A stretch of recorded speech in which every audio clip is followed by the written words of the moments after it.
আজকে যাকে নিয়ে ভিডিও করছি আপনারা নিশ্চয়ই সোশ্যাল মিডিয়ায় এনাকে দেখেছেন, চেনেন অনেকে।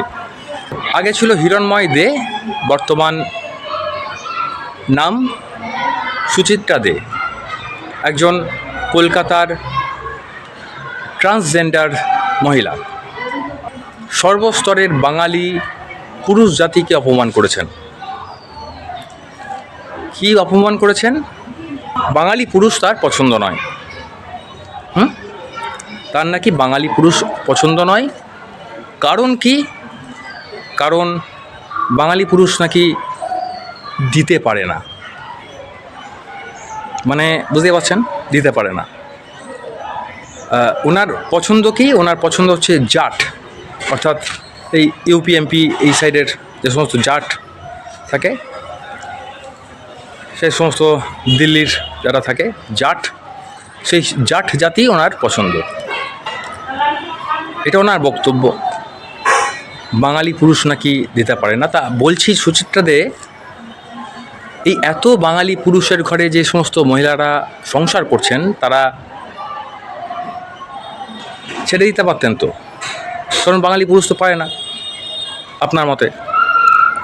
তা প্রত্যেকেই তো সংসার করছে দিব্যি, এবং শুধু সংসার করছেই নয়, সুখ পাচ্ছেনও, সব কিছু পাচ্ছেন ঠিকঠাকভাবেই।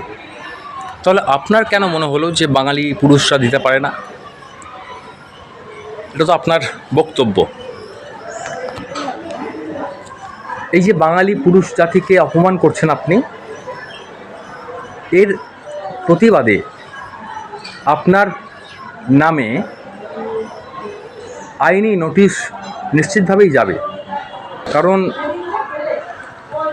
কলকাতার একজন বিশিষ্ট আইনজীবী, মহিলা আইনজীবী সঙ্গীতা দাস জানা, তিনি একটি থানাতে আপনার নামে কমপ্লেন করেছেন। আপনাকে এই বিষয়ে ক্ষমা চাইতে হবে, নিশ্চিতভাবেই সোশ্যাল মিডিয়াতেই ক্ষমা চাইতে হবে। এবং আপনার যদি মনে হয় যে বাঙালি পুরুষ আপনার পছন্দ নয়, তাহলে এই বাংলায় আপনার থেকেই বা কী হবে? আচ্ছা, আপনিও তো বাঙালি পুরুষেরই সন্তান ছিলেন না? আপনার বাবাও তো বাঙালি ছিল, আপনার মাও তো বাঙালি ছিল। তাহলে আপনার বাবা কি আপনার মাকে স্যাটিসফাইড করতে পারেনি? যদি সেই সুখ না দিতে পারতো, তাহলে আপনি হলেন কি করে? ছক কামাল, এই সমস্ত ছক, আপনাদের মতন এই সমস্ত ছক কামাল না, আমার দেখলেই মাথা গরম হয়ে যায়। আর তারপরে আপনাদের মতন এই সমস্ত কথাবার্তা শুনলে আরও গা জ্বলে যায়। ক্ষমা চাইবেন, হ্যাঁ, ফেসবুক ও সোশ্যাল মিডিয়ায় ঠিক যেভাবে আপনি বলেছিলেন, ঠিক সেইভাবেই ক্ষমা চাইবেন। না হলে আইনিভাবেই ব্যবস্থা নেওয়া হবে আপনার। ভালো থাকবেন, টাটা।